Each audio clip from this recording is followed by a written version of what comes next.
الحمد لله الذي هدانا لهذا وما كنا لنهتدي لولا أن هدانا الله. أشهد أن لا إله إلا الله وحده لا شريك له وأشهد أن محمدا عبده ورسوله. اللهم رب اشرح لي صدري ويسر لي أمري واحلل عقدة من لساني يفقهوا قولي ولا حول ولا قوة إلا بالله العلي العظيم. Alhamdulillah, tuan-tuan dan puan-puan yang dirahmati Allah sekalian, kita dapat berkumpul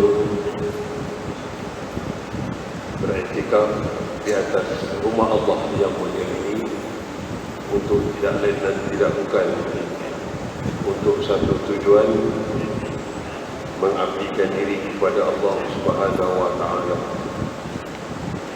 Seterusnya selawat dan salam kehargaan baginda Rasulullah SAW, para isteri dan ahli keluarga dan para sahabatnya radhiyallahu anhum. Tuan-tuan dan puan-puan dan jemaah sekalian, kita telah bermasuk dalam kitab atau bab yang kedua, menjaga 7 anggota batin manusia. 7 anggota batin manusia ini dimulakan dalam kitab Penawar Bagi Hati ini dengan meletakkan tajuk pertama itu adalah tentang hati dan sifat-sifat mazmumah, yakni sifat-sifat yang tercela. Kita dah bincang pada beberapa bulan yang lalu, mohon maaf, pada bulan yang lalu, bulan Februari saya dah sampai sebenarnya, tapi kerana hujan yang sangat lebat, daripada Kajang saya sampai Sungai Besi sudah pukul 8, jadi tak mungkin nanti pukul 8 saya nak teruskan kuliah, jadi saya patah balik ya. Jadi tak dapat, kerana hujan di luar daripada saya keluar sebelum asar lagi sebenarnya, 4.30 saya dah keluar. Hari ini keluar lewat sikit sampai awal, jadi itu semua kerja Allah Ta'ala. Sekarang dia tak hujan mungkin. Bagi anak-anak yang masih lagi dalam dunia persekolahan, selamat bercuti penggal pertama yang bermula lepas waktu persekolahan tadi. Mudah-mudahan waktu cuti ini dapat dimanfaatkan untuk mendekatkan diri kita kepada Allah SWT. Karena daripada usia muda, dari usia kanak-kanak, dari usia remaja adalah satu masa yang cukup baik dan cukup berguna untuk mengasuh diri kita, sebagaimana yang kita telah bahaskan pada bulan-bulan yang lalu tentang kepentingan menjaga hati. Baik, dalam kitab tafsiran ataupun pembahasan tentang Penawar Bagi Hati yang ditulis oleh Syekh Abdul Qadir ini, dalam kitab terjemahan, dalam kitab tafsirannya ataupun terjemahannya yang ditulis oleh Ustaz Haji Mahathir Haji Jul, kita pun dah melihat tentang beberapa penerangannya yang Ustaz Mahathir mengumpamakan manusia ini sebagai sebuah kerajaan, mengutip daripada pandangan Imam Ghazali rahimahullah bahawa manusia ini boleh diibaratkan sebagai sebuah kerajaan, iaitu unsur yang ada pada manusia itu, jiwa manusia itu yang ada hati, jantung, apa semua ni, batin atau rohani manusia itu, jiwanya adalah seperti raja. Akal, minda yang ada pada manusia itu diibaratkan seperti menteri, wazir. Kemudian tubuh badan manusia ini disifatkan sebagai wilayah kekuasaan. Dan panca indera yang kita pun dah bahas pada bab pertama dulu, mata, telinga, 3 panca indera kita tu, tangan, kaki, apa semua tu, mulut. Panca indera dan seluruh anggota badan itu seperti tentera. Kalau diibaratkan manusia ini sebagai sebuah kerajaan. Hawa nafsu dan sifat marah itu sebagai polis atau orang yang menjaga keamanan. Ini menurut pandangan Imam Ghazali. Jadi dalam nak bentuk kabinet boleh guna apa nama ni 5 unsur ini sebagai Menteri Kanan. Walaupun kita dapat sejarah setelah 62 tahun kita merdeka, kita mendapat sebuah kabinet tanpa timbalan Perdana Menteri, tetapi ada 4 Menteri Kanan yang akan membantu Perdana Menteri. Ini suatu sejarah bagi negara kita. Tapi yang penting adalah tujuan tuan-tuan dan puan-puan dan yang telah diamanatkan sebagai kumpulan yang disebut sebagai pemerintah, mestilah melaksanakan amanah dan tanggungjawab sebagaimana yang telah diberikan atau yang telah dinyatakan oleh Allah Subhanahu Wa Taala dan telah pun ditunjukkan oleh baginda Rasulullah sallallahu alaihi wasallam. Kalau menurut daripada Imam Ghazali, raja dan menteri, raja tadi jiwa manusia, akal itu adalah menteri ataupun wazir yang ada pada manusia, selalunya akan membawa manusia ke jalan yang baik dan diredai oleh Allah Subhanahu Wa Taala. Kita pernah bahas pada tahun yang lalu bahawa bagaimana Allah SWT menciptakan bahawa hati yang kita sebut ini atau dalam kitab Torah, kitab lama Melayu pun menyebut bahawa ada kitab menyatakan bahawa hati itu adalah jantung. Kerana hati jantung lipa ini duduk dalam satu wilayah, dalam satu komponen, maka boleh saja pakai nak sebut jantung hati boleh, hati jantung boleh, hati saja pun boleh. Tapi benda itu benda yang nampak, yang telah dibungkus, yang ada dalam badan manusia. Jadi dia jadi tak nampak lah. Fizikalnya dasar itu ada sebenarnya. Dan kita pun dah bahas pada awal tahun yang lalu, tahun ini, yang bahawa istilah hati itu bukan sekadar istilah pada jasad atau benda yang ada saja, tetapi hati itu juga dalam bentuk istilah yang lain.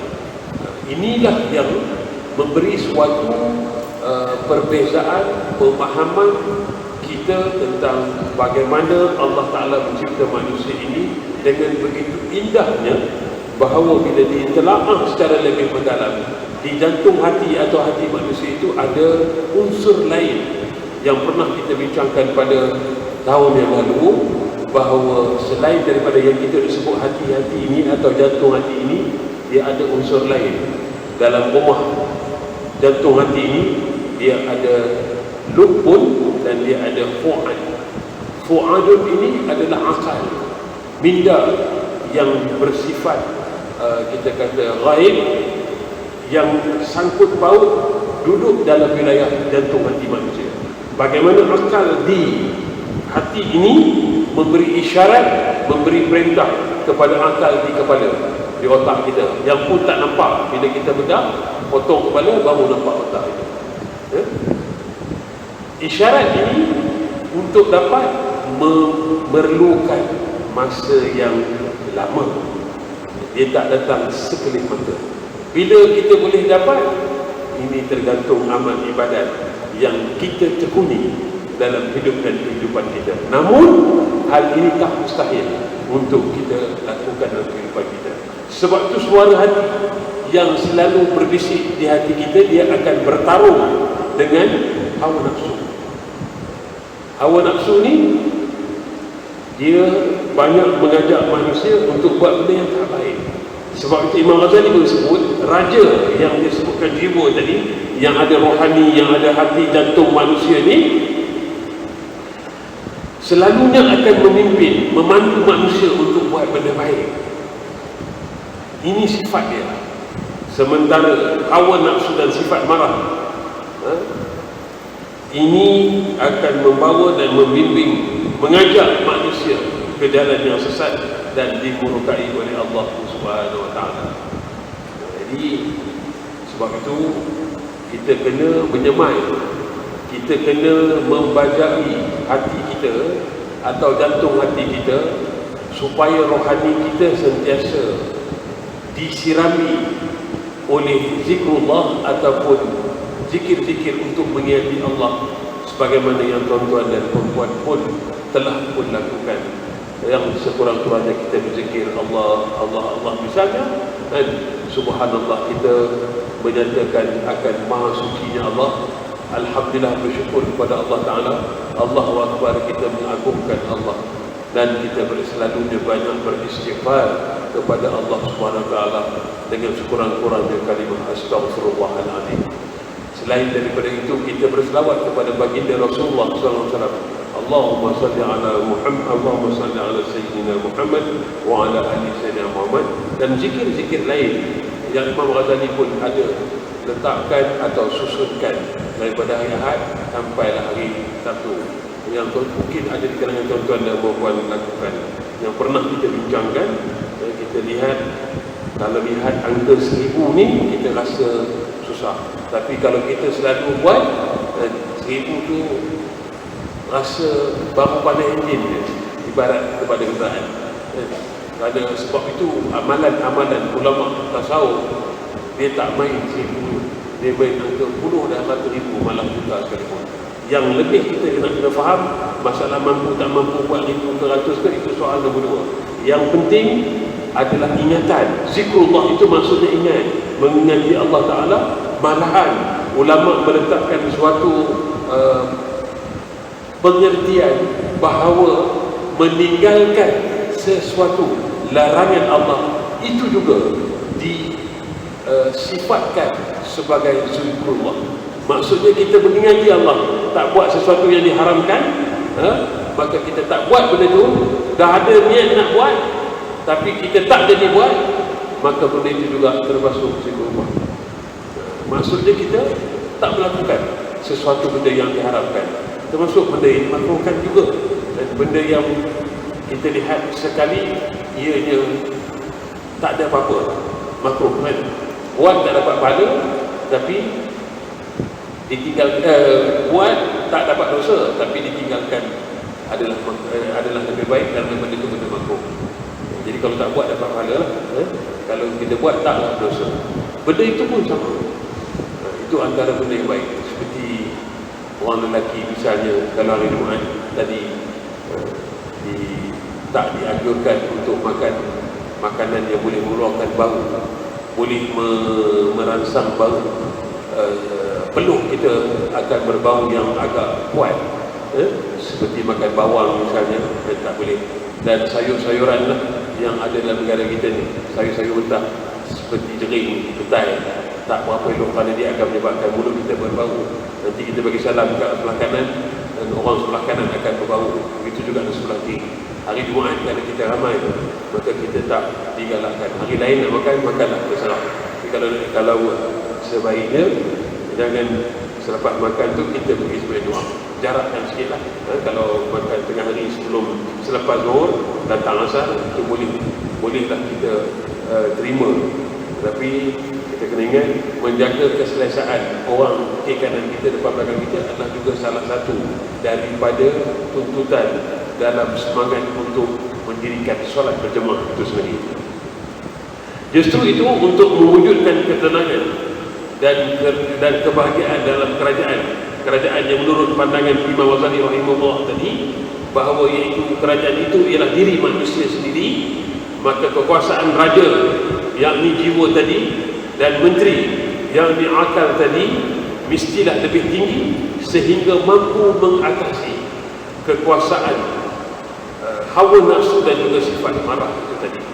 Allah Ta'ala bagi akal, kita ada hati, ada jiwa, bagaimana paduan daripada dua ini mampu mengawal rasa marah, mampu mengawal tidak terpancing dengan sesuatu ejekan ke ataupun apa-apa sajalah yang menyebabkan kita boleh jatuh marah itu sendiri. Jika tidak, ia boleh membawa kepada keruntuhan dan kebinasaan kerajaan tersebut. Maksudnya, jiwa manusia ini, akal manusia ini, bila tak mampu mengawal, mengurus marah atau rasa marah pada diri manusia, dia boleh membawa manusia itu kepada kehancuran ataupun keruntuhan. Apa dia kehancuran dan keruntuhan itu? Adalah apabila manusia gagal untuk menampilkan akhlak yang baik, maka dia akan timbul marah itu menyebabkan manusia yang akan mengeluarkan kata-kata yang tidak baik, kata-kata yang tidak sopan. dan boleh juga membawa kepada orang yang marah ni sampai ke tahap dia bertindak dengan sikap dan aksi yang tidak senonoh. Macam-macam lah, tak payah saya sebut lah. Tak elok kita sebut dalam masjid ni, tuan-tuan dan puan-puan pun dah terima maklum, benda tu boleh berlaku. Lelaki pun boleh berlaku, perempuan pun boleh berlaku. Macam-macam. Maaf cakap, orang lawan perempuan dia akan membuka auratnya, ancaman dan inputan dia dalam bentuk macam tu. Macam-macam lah kita dengar dalam masyarakat. Orang lelaki dia suka tunjuk kemaluan, maaf cakap. Bila dia sampai ke tahap marah di luar kawalan, ataupun ada yang menghubung nak bijak Al-Quran dan langkah Al-Quran macam-macam. Bila dia dah hilang pertimbangan akal atau minda tadi, dia akan pergi ke arah itu. Jika diumpamakan sebuah kerajaan pada diri manusia itu sendiri, jiwa adalah raja yang memainkan peranan penting, yang sangat penting untuk menentukan hala tuju negara dan kesejahteraan rakyatnya. Maksudnya jiwa manusia ini, rohani manusia ini, dia mempunyai kekuatan dan sebenarnya adalah kendali ataupun kemudi kepada jasad manusia yang nampak ni. Kerana jiwa ni benda yang lain, rohani benda yang tak nampak. Jadi dia mampu untuk memberi suatu keadaan, kepribadian manusia yang baik, yang mempunyai akhlak yang baik, yang mempunyai, kita kata, tingkah laku yang orang senang dan orang tak faham. Yang itu yang disebutkan bila diterjemahkan atau diumpamakan bagi sebuah negara. Jiwa ini mampu membimbing, mampu membawa, memandu kepada rakyat dan negara ini ke arah kesejahteraan dan juga kebajikan. Jika diumpamakan bagaikan sebuah kenderaan pula, jiwa adalah pemandu atau pengemudi yang berperanan mengawal kendaraannya demi keselamatan penumpang. Kalau kita ibaratkan tadi kepada sebuah kenderaan, jiwa manusia ini adalah pemandu ataupun pengemudi yang berperanan mengawal kendaraannya demi keselamatan penumpang. Sebab itu kita kena ingat bahawa kita ada hak untuk menegur pemandu kalau dia terlelap, kerana dia boleh mengakibatkan satu bas tu kalau 4 orang lah akan mengalami kecederaan, maaf cakap, dan na'udzubillah mungkin maut kerana keletihan, kerana kelalaian dan ketidakdisiplinan seorang pemandu. Tapi kita LRT ada, tak ada pemandu kan? Satu ketika dulu lah MRT ada pemandu, dan pemandu mesti amanah. Kerana apa? Dia nak bawa ramai orang belakang. Dalam arti kata yang lain, maksudnya bagaimana sikap dan sifat yang perlu ada pada seorang pemandu ini. Bila kita kecilkan dalam bentuk sebuah keluarga, maka bapa itu, ayah itu berperanan untuk memastikan, membantu, membimbing, menuntun pasangan dan keluarganya dan tanggungannya menuju kepada keredaan Allah Subhanahu Wa Taala. Ini amanah yang perlu dilaksanakan. Sama ada secara kita sedar atau tidak sedar, itulah keadaan yang kita hadapi. Baik, kembali kepada apa nama ni, tulisan Syekh Abdul Qadir dalam kitab Penawar Bagi Hati ini. Beliau menjelaskan tentang ruh, tentang apa nama ni, hati rohani manusia ini dan hati jasmani manusia ini. Dia kata, kamu hendaklah sentiasa menjaga hatimu daripada semua sifat yang tercela seperti takabur, riak, menunjuk-nunjuk dan lain-lainnya, dan menghiasinya dengan semua sifat yang terpuji seperti sabar, merendah diri dan lain-lainnya.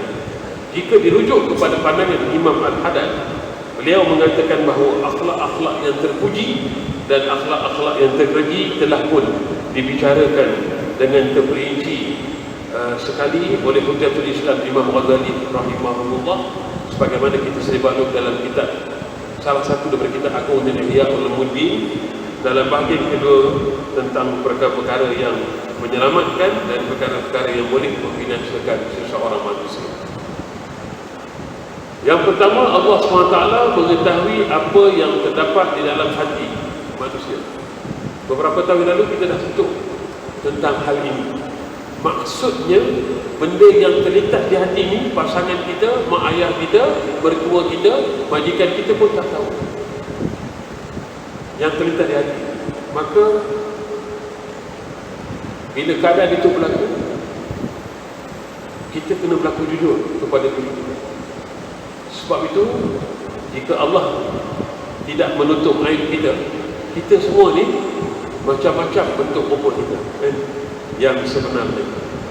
Ini bersesuaian dengan firman Allah Subhanahu wa taala, wallahu ya'lamu ma fi qulubikum.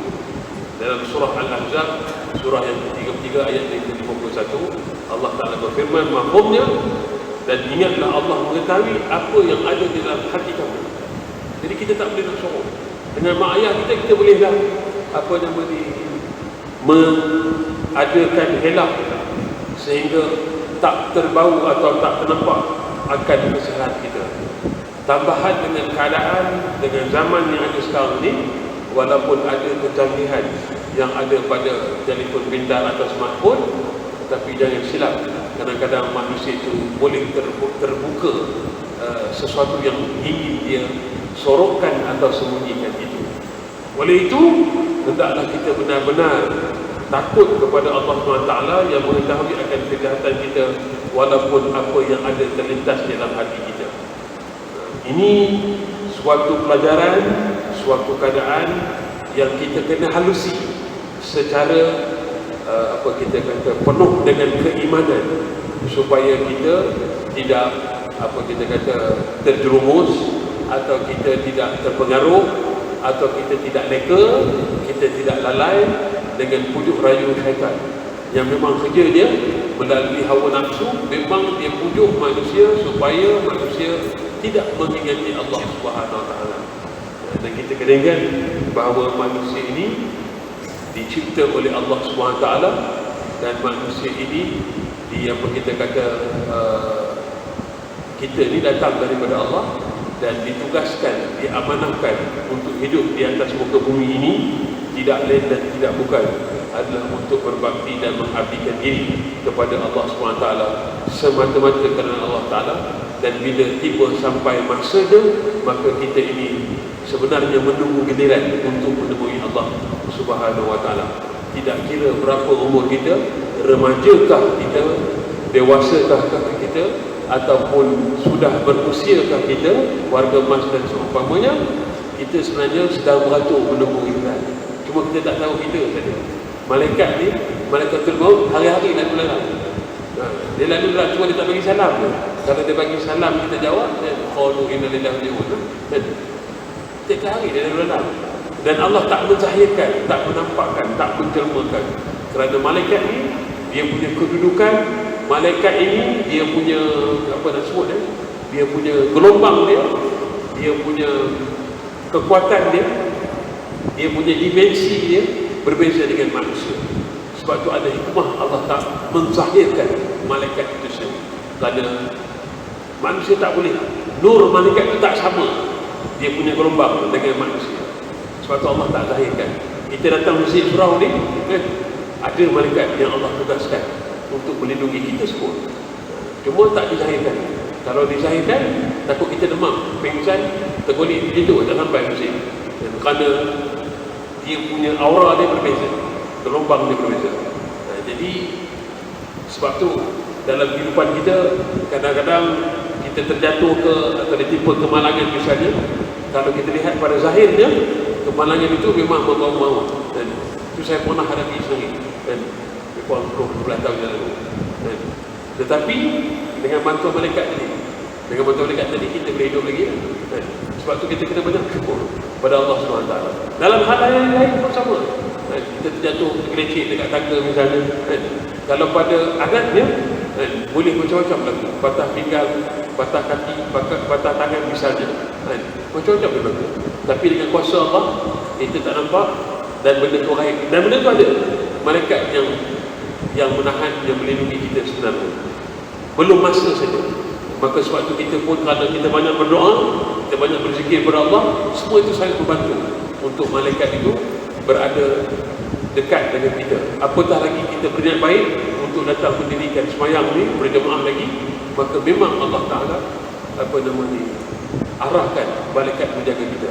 Dan sebagaimana tuan-tuan dan puan-puan sedia maklum bahawa menghadiri majlis ilmu ini, malaikat menurunkan sayapnya. Tuan-tuan dan puan bayangkan, kalau malaikat diturunkan sayapnya, maksudnya macam mana hebat dan bagaimana banyaknya rahmat Allah Ta'ala itu diturunkan kepada kita. Jadi benda ini, keadaan ini adalah sesuatu yang perlu kita rebut selama mana jiwa ataupun hayat di kandung badan dalam hidup dan kehidupan kita. Yang kedua, seseorang itu dinilai oleh Allah Subhanahu Wa Ta'ala berdasarkan kepada hatinya. Ini bersesuaian dengan hadis baginda Rasulullah SAW daripada Sayyidina Abu Hurairah berkata, Rasulullah SAW bersabda, An Abi Hurairah radhiyallahu anhu qala Rasulullah sallallahu alaihi wasallam, inna Allah la yanzuru ila suwarikum wa abtharikum wa innama yanzuru ila qulubikum. Mafhum daripada sabda baginda Rasulullah SAW, sesungguhnya Allah tidak melihat rupa paras dan badan kamu, tetapi dia melihat hati-hati kamu. Hadis ini diriwayatkan oleh Imam Muslim dan juga Ibnu Majah. Jadi tuan-tuan dan puan, bersyukurlah dengan apa yang Allah Ta'ala cipta dan kurniakan kepada kita. Maaf cakap tuan-tuan dan puan, ada di kalangan kita, adik-beradik kita, ada di kalangan kita yang rupa paras dia tak sama. Ada yang warna tak berapa cerah, ada warna yang cerah, ada macam-macam jenis warna. Adik-beradik kita, kulit kita, kadang-kadang bukan dia kerja teruk pun, tapi dah lahir-lahir macam tu. Nak buat macam mana? Terimalah apa yang Allah Ta'ala telah ciptakan. Dan ingat, Allah tak pandang pada rupa paras kita. Allah pandang pada hati-hati manusia itu. Sejauh mana hati-hati manusia itu banyak berzikir kepada Allah Subhanahu Wa Ta'ala dan sentiasa bersangka baik. Namun dalam hidup dan kehidupan kita sehari-hari tetap kena berwaspada. Sebab itu bersyukurlah dengan anugerah Allah Ta'ala ini, daripada ujung rambut sampai ujung kaki. Allah ciptakan kita ini termasuk dalam kumpulan masyarakat yang sempurna. Jika kita melihat kepada golongan ataupun komuniti yang tidak sempurna, yang disebut atau yang digelar sebagai OKU itu, orang kelainan upaya itu, kita kena banyak-banyak bersyukur. Belum lagi kita pergi benda yang jauh.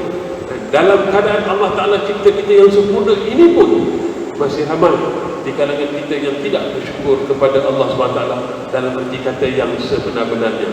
Antara perbuatan atau ibadat, amalan menyatakan syukur seorang hamba Allah kepada Tuhannya, yakni Allah, adalah mendirikan sembahyang ataupun solat.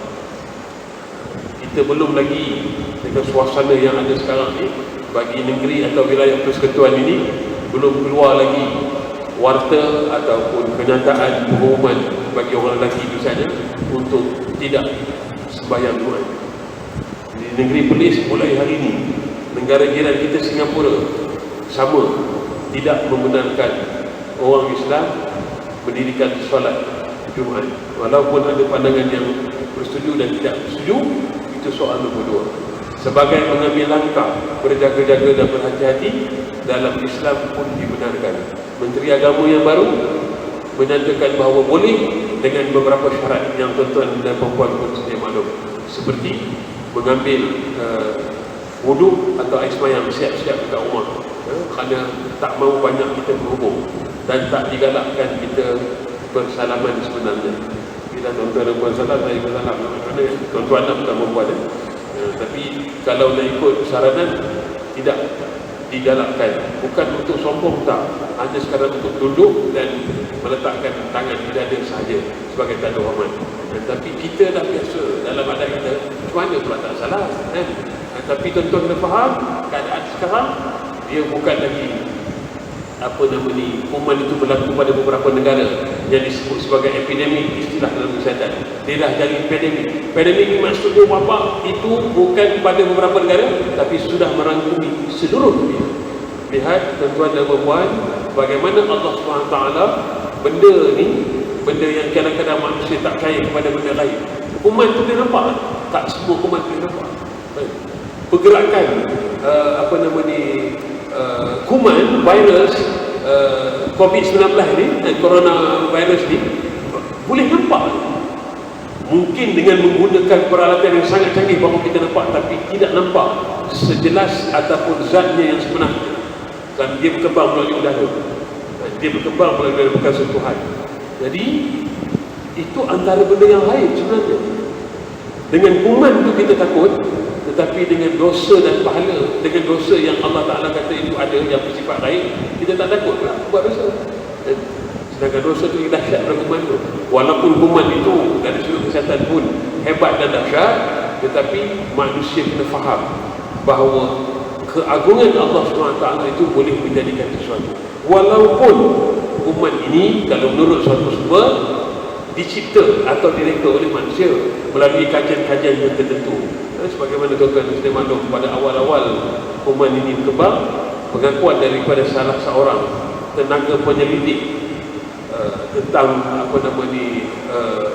sakit-sakit ni, tentang virus apa semua ni, seorang Yahudi, dia mengatakan kajian dah buat lama dah, cuma terbocor atau terlepas saja, atau sengaja dilepaskan di Universiti Wuhan itu sendiri. Beliau salah seorang penyelidik, dah berumur pun dah 60-an kalau tak salah saya, dan benda ni orang dah kaji dah, dia dah buat dah pada keadaan yang kajian itu dibuat pada sebelum ini. Sebab tu tuan-tuan dan puan, ini semua adalah kita kata dengan kehendak Allah, tetapi kita kena ingat bahawa segala usaha dan segala kelakuan manusia itu memanglah adalah akibat daripada perbuatan manusia. Manusia Allah Ta'ala bagi akal, dia kena pilih mana benda yang tak ada mudarat, maka tak apalah. Benda yang mudarat sepatutnya tak dibendung, tak dibiarkan benda itu boleh mengapung dalam udara sehingga menyebabkan ramai orang yang boleh jatuh sakit. Walaupun ada pandangan mengatakan bahawa memang itulah kerja orang Yahudi Israel ini untuk membunuh orang Islam. Terlepas daripada itu, orang negara mana pun banyak juga kita melihat penyelidikan yang dijalankan, termasuk Amerika Syarikat sendiri, menyebabkan yang menggunakan yang melepaskan sesuatu virus ataupun sesuatu kita kata kuman itu adalah untuk menjalankan suatu uji kaji. Yang ini sebenarnya dilarang dalam Islam. Walaupun kita melihat benda ini adalah satu benda yang tak sepatutnya berlaku apabila manusia tidak mempunyai keimanan, apabila manusia tidak menggunakan akal dan tidak ada kesepaduan dengan jiwanya untuk mengikut perintah Allah, maka manusia boleh melakukan apa saja. Dan kita kena ingat ada sepihak lagi bahawa itu virus yang kita kata berkembang semua ni, ada satu pihak lagi, kaum pemodal ni yang akan mencipta atau mereka cipta ubat, termasuk ubat yang kita makan. Kalau kita lihat nenek moyang kita dulu, tak ada pun makan ubat, dia makan benda-benda yang semula jadi saja. Zaman dulu. Tapi sekarang kita tak boleh semata-mata pegang kepada benda atau sumber daripada semula jadi, kerana peredaran ataupun udara dan juga keadaan dunia ini sudah dicemar dengan sesuatu yang hasil daripada tangan ataupun bikinan manusia itu sendiri. Sebab itu bila benda itu berlaku, ada penyakit, maka kaum pemodal menciptalah ubat, sehingga ubat itu mampu untuk memberi sebenarnya mampu untuk menyembuhkan manusia dengan izin Allah, tetapi ada juga kesan sampingannya. Bila ubat-ubat yang bersumberkan daripada bahan kimia itu tadi. Inilah keadaan sebenarnya yang berlaku pada dunia ini. Keadaan ini diakui oleh orang barat sekalipun, bahawa mereka mengakui sumber ubat daripada bahan kimia tidak selamanya baik untuk tubuh manusia. Namun demikian, tuan-tuan dan puan, kerana sudah keadaan ini berlaku sehingga menyebabkan kita memerlukan atau bergantung kepada ubat, maka makanlah ubat sesuai dengan keperluan sakit yang kita hidapi. Dan dalam masa yang sama, kita juga tidak boleh lepas daripada sumber alam atau semula jadi, seperti air misalnya. Makan ubat kena minum air. Kalau tak minum air, dia boleh kesan yang lain. Terutama kalau menurut pakar kesihatan, minum air ni daripada subuh sampai petang tadilah pukul 5-6 tu boleh minum lebih. Lepas pukul 5, lepas pukul 6 kita kena kurangkan minum air kerana mesin ataupun badan manusia, terutama buah pinggang, dia pun nak rehat. Dia pun nak rehat, dia tak boleh bekerja sebagaimana di siang hari. Sebab tu kita pun kena cukup rehat. Kita kena cukup rehat supaya badan kita mampu untuk menyegarkan kembali tenaga, dan tenaga itu dipindahkan, ditukarkan kepada badan manusia untuk terus beraktiviti ataupun melakukan apa-apa pekerjaan. Kerana benda ini dia ada hubung kait. Bila manusia sihat, maka manusia akan mudah, senang untuk beribadat kepada Allah SWT. Bila manusia sakit, maka dalam keadaan sihat pun syaitan pujuk supaya tak mendirikan solat, apatah lagi dalam keadaan sakit. Sebab tu kita kalau sayang anak, kalau dia demam macam mana sekalipun, suruhlah dia sembahyang. Selama mana dia boleh ingat makan, suruhlah dia sembahyang. Dalam keadaan macam mana sekalipun, duduk atas kerusi ke, duduk atas lantai ke, macam mana pun, sandar kat katil ke, suruhlah dia sembahyang. Baca yang wajib-wajib saja. Kecuali yang memang dia dah tak larat sangat, yang dia nak buka mata betul-betul, itu cerita lain. Selama mana dia boleh ingat makan, boleh tengok TV, kalau kita tak suruh sembahyang, merugilah dia. Kerana apa? Proses zaman anak-anak remaja ni adalah proses dan masa yang cukup penting untuk mengasuh, mendidik jiwa dia supaya dekat dengan Allah SWT. Kerana sakit itu datang daripada Allah. Walaupun ada manusia cari penyakit, tetapi kena ingat, tak ada orang yang waras berdoa untuk minta sakit. Maka apabila kita sakit, maka kembalilah kepada Allah. Walaupun kita datang sembahyang Jumaat 5 waktu ni di masjid ni, tetapi kalau Allah kata tak sakit, maka sakitlah kita. Dan jangan kita merasakan bahawa Allah tak sayang kita. Tak, sebenarnya Allah sayang kepada kita untuk memastikan bahawa kita menghaluskan lagi keikhlasan dalam kita melakukan amal ibadat itu sendiri. Kadang-kadang kita rasa kita dah benar-benar ikhlas, tetapi kadang-kadang kita lupa bahawa dalam kita berniat kerana Allah pun masih lagi terbuka luas bagi syaitan untuk membisikkan kepada kita untuk melakukan sesuatu ataupun dengan lain perkataan melalaikan dalam kita melaksanakan amal ibadat itu. Oleh kerana hati adalah tempat yang menjadi penilaian Allah SWT, maka tidak sepatutnya kita menghiasi muka kita yang menjadi tempat dilihat orang, dan pada masa yang sama hati yang dinilai oleh Allah SWT itu dibiarkan oleh kita dalam keadaan kotor, berlumuran dengan kotoran ataupun noda dengan sifat-sifat yang tercela. Kita memberi laluan kepada azan insya-Allah. Hadirat yang dirahmati Allah sekalian, bagi orang yang berakal, yang waras, seharusnya membersih dan menghiasi hatinya lebih daripada membersih dan menghiasi mukanya. Maksudnya, tuan-tuan dan puan, apa yang ingin dikongsikan oleh penulis kitab ini, kadang-kadang kita manusia, bila benda gaib, jiwa dan rohani ni benda tak nampak. Bila kita duduk depan cermin, yang kita nampak adalah yang jasad kita ni, muka kita yang zahir. Duduk depan cermin, sebesar mana pun cermin, tak nampak yang batin, tak nampak yang ada dalam jiwa kita. Maka kadang-kadang manusia terlepas pandang, dia lebih menyolidkan diri dia, dia lebih mencantikkan dasar dia. Orang lelaki dengan bersisir rambut, anak muda dengan pomade apa semua kan. Zaman saya pun tak dipanggil apa nama, ada ala-ala benda yang sedemikian lah kan. Yang rambut kerai apa kena bela pecah misalnya kan. Macam-macam ada. Itu kita pentingkan kerana kita rasa benda itu boleh mencantikkan penampilan kita baik, dan itu tak salah. Tetapi kena ingat bahawa dalam kita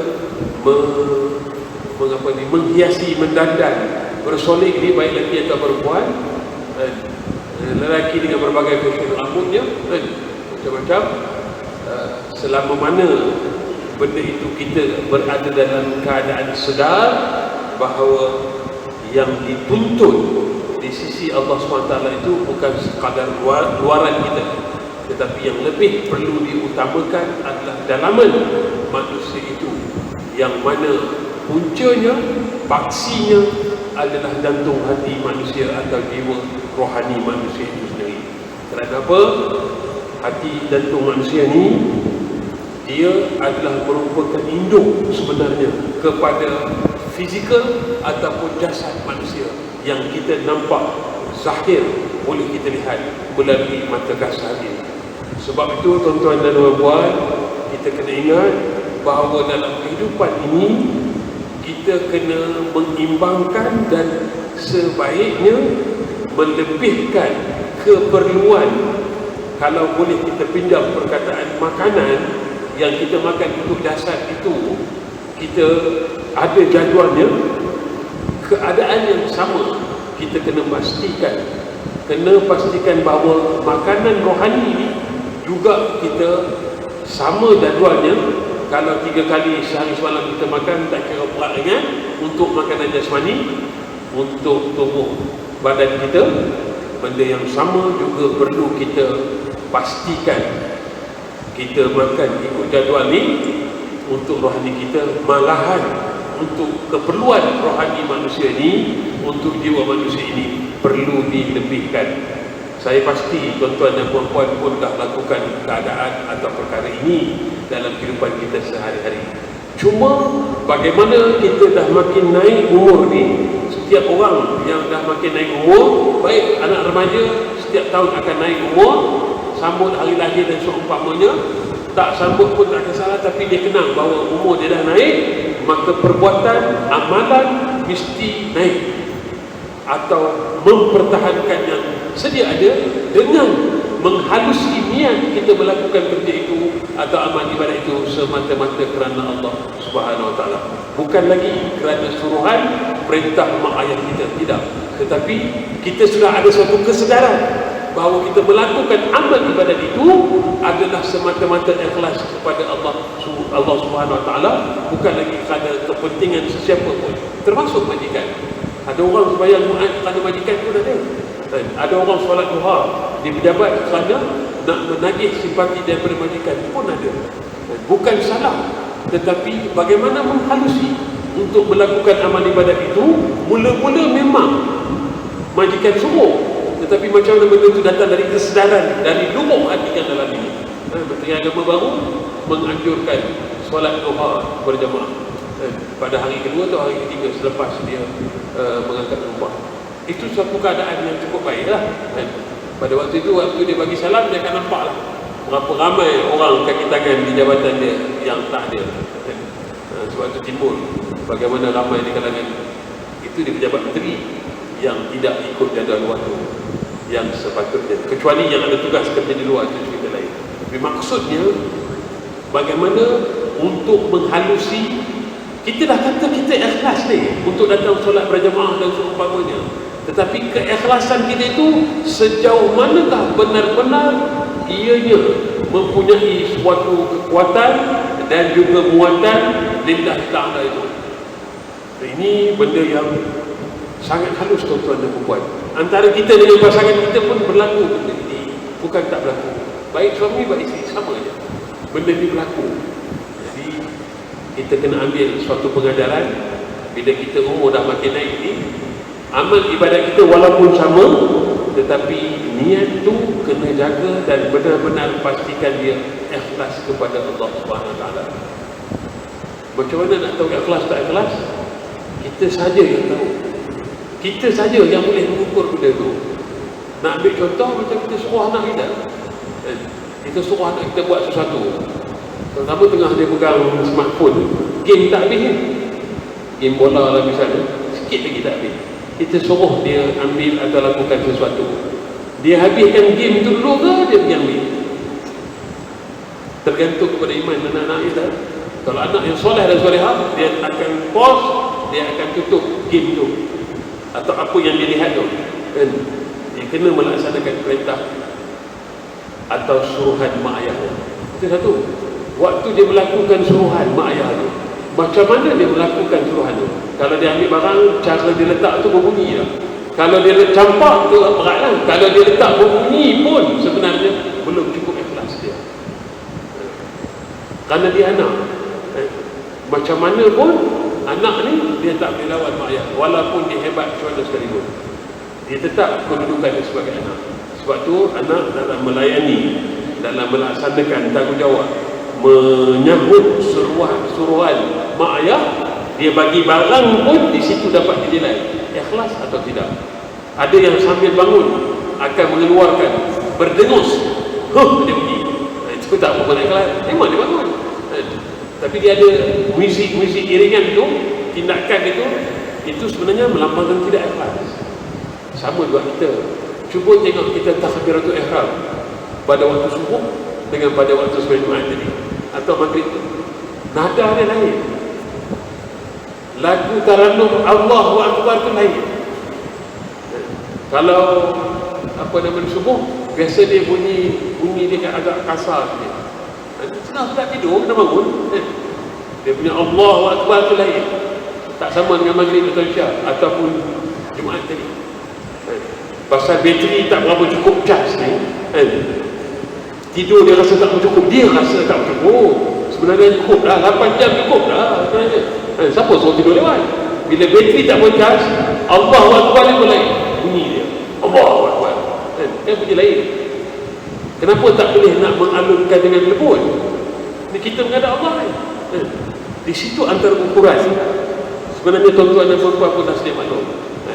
Macam kita sakit lah, macam kita dalam keadaan sakit, kita melakukan amal ibadat, berbeza dalam keadaan sihat. Tapi sakit tu boleh kita ambil kira kerana kita berada dalam kita bertarung dengan kesakitan. Tergantung sakit apa yang kita hadapi.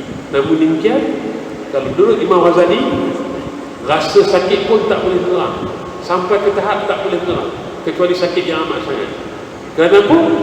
Bagaimana untuk boleh redha kepada Allah SWT?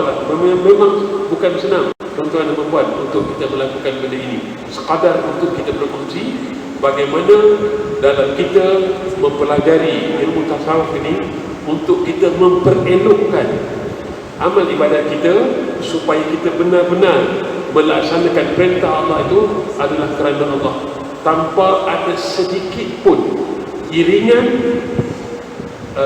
atau sampingan kepentingan yang lain. Ini bukan senang, tuan-tuan dan puan.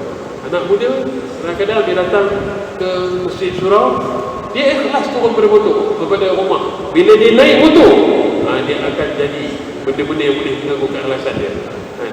Seperti dia memulas minyak dia, macam-macam gaya dia bawa motor. Orang bawa motor satu tayar, dia bawa. Orang bawa motor 2 tayar, dia bawa 1 tayar sampai masjid tapi 1 tayar. Dia boleh wheelie sampai masjid.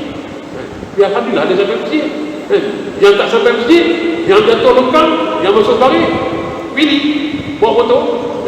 Jadi kalau dia bawa motor sampai masjid 1 tayar, kita masih lagi boleh bersyukur. Cuma kita nasihatkan dia, bahaya naik motor 1 tayar, keseimbangan dia kurang, macam-macam boleh berlaku. Tapi tak apalah, kita jangan marah. 1 tayar pun boleh sampai masjid, okey ya. Yang 2 tayar tak sampai, macam mana? Kita kena ingat, kita yang sihat ni, yang sempurna ni, kena ingat orang buta boleh sampai masjid, kita yang celik tak sampai. Maaf cakap, kita ni banyak rabun ataupun buta di hati kita. Itu yang tak nampak dalam masjid surau ni. Inilah keadaan realiti yang berlaku dalam kehidupan kita. Bila kita tak benar-benar kerana Allah, inilah yang berlaku. Tuan-tuan dan puan, usia kita tak panjang. Ada di kalangan tuan-tuan dan puan mungkin dah lebih daripada 50 tahun, lebih daripada 60 tahun. Kita kadang-kadang terfikir rasa lama dah hidup ni. Tapi kena ingat, Allah bagi peluang untuk kita beramal ibadat. Berdoa kepada Allah Ta'ala, sembahyang hajat, minta Allah Ta'ala bagi sihat. Bukan mesti kaya, yang penting adalah sihat. Walaupun dah usia, berapa ramai orang umur 70-80 tahun boleh sampai ke masjid dan surau ini untuk dirikan solat berjamaah. Maka malulah anak-anak muda yang gagah perkasa, yang handsome, yang lawa, yang perkasa, rambut sikat dengan pomade kan, budak zaman sekarang ni, dengan berbagai-bagai bentuk potongan rambut, tapi tak boleh sampai ke masjid. Ini sayang, malu bagi anak-anak muda yang berusia 30-an ke bawah ni kalau tak boleh sampai ke masjid. Pangkat atuk boleh sampai ke masjid, 5 waktu boleh sampai. Ada yang bertongkat 1, bertongkat 2, macam-macam lah. Yang tak bertongkat pun ada. Kalau anak muda tak boleh sampai masjid, itu sebenarnya suatu malang bagi sebuah negara bangsa di Malaysia ini. Kerana apa? Kemajuan, kecemerlangan negara kita pada masa akan datang, lihatlah kepada pemuda dia, anak muda dia. Sebab itu adik-adik yang saya kasihi, yang masih muda, belia, remaja ni, rebutlah peluang anda yang sihat ni, datanglah berlumba-lumba ke masjid untuk mendirikan solat berjemaah. Datang naik motor mini pun tak apalah, datang satu tayar pun tak apalah, kerana itu kepakaran dia bawa motor. Biarlah, walaupun orang naik motor 2 tayar sebenarnya, tak apalah, jadi sampai ke masjid ni untuk mendirikan solat berjemaah. Kerana ingat, maut tidak mengenal usia ataupun umur. Bila-bila masa saja Allah Ta'ala boleh tarik kita, maka masa yang Allah Ta'ala bagi, sihat yang ada kepada kita ni, rebutlah peluang itu untuk kita sama-sama mendirikan solat berjemaah, terutamanya bagi kaum lelaki lah, yang dituntut untuk kita mendirikan solat berjemaah, kerana itu juga adalah salah satu daripada syiar yang boleh kita lihat bagi sebuah masyarakat dalam sesebuah negara. Walaupun kita sedang mengalami ancaman virus COVID-19 ni, tapi kena ingat, banyaklah berdoa kepada Allah SWT. Mudah-mudahan kita tak sampai ke tahap yang sampai kepada keadaan sembahyang Jumaat pun kita tak boleh buat. Bila sampai darurat, kerajaan terpaksa, pemerintah mana negara pun terpaksa melarang orang untuk keluar rumah. Bila sampai tahap darurat, kan, kerja pun mungkin kita tak boleh pergi. Tapi bagi pekerjaan yang tertentu yang menyangkut tentang keselamatan kesihatan bagi sebuah negara, mungkinlah mereka pergi dalam keadaan yang sangat terhad dan terbatas. Jadi saya tak pasti di wilayah Selangor, kami yang duduk di Selangor, hari ini kita tidak buat solat hajat selepas solat Jumaat, memohon kepada Allah SWT, bukan qaryah kita, bukan kemukiman kita, bukan negeri wilayah kita, tetapi bukan juga negara kita, tetapi seluruh dunia.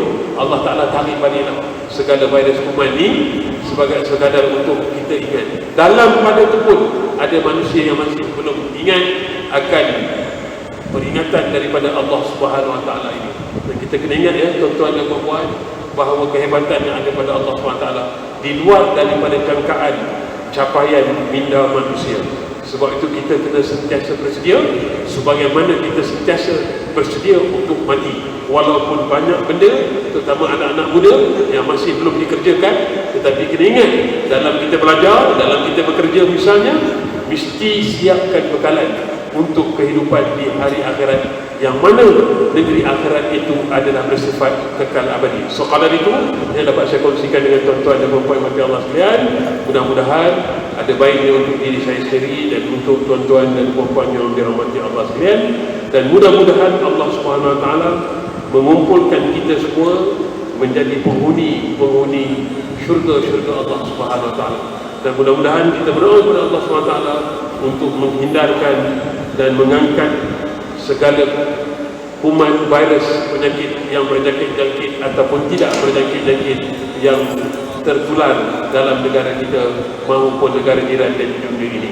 Mudah-mudahan Allah SWT mengurniakan kesihatan, mengurniakan kekuatan dan keikhlasan untuk kita terus beramal bakti kepada Allah Subhanahu Wa Taala dengan ikhlasnya. Sekian wabillahi taufiq wa hidayah.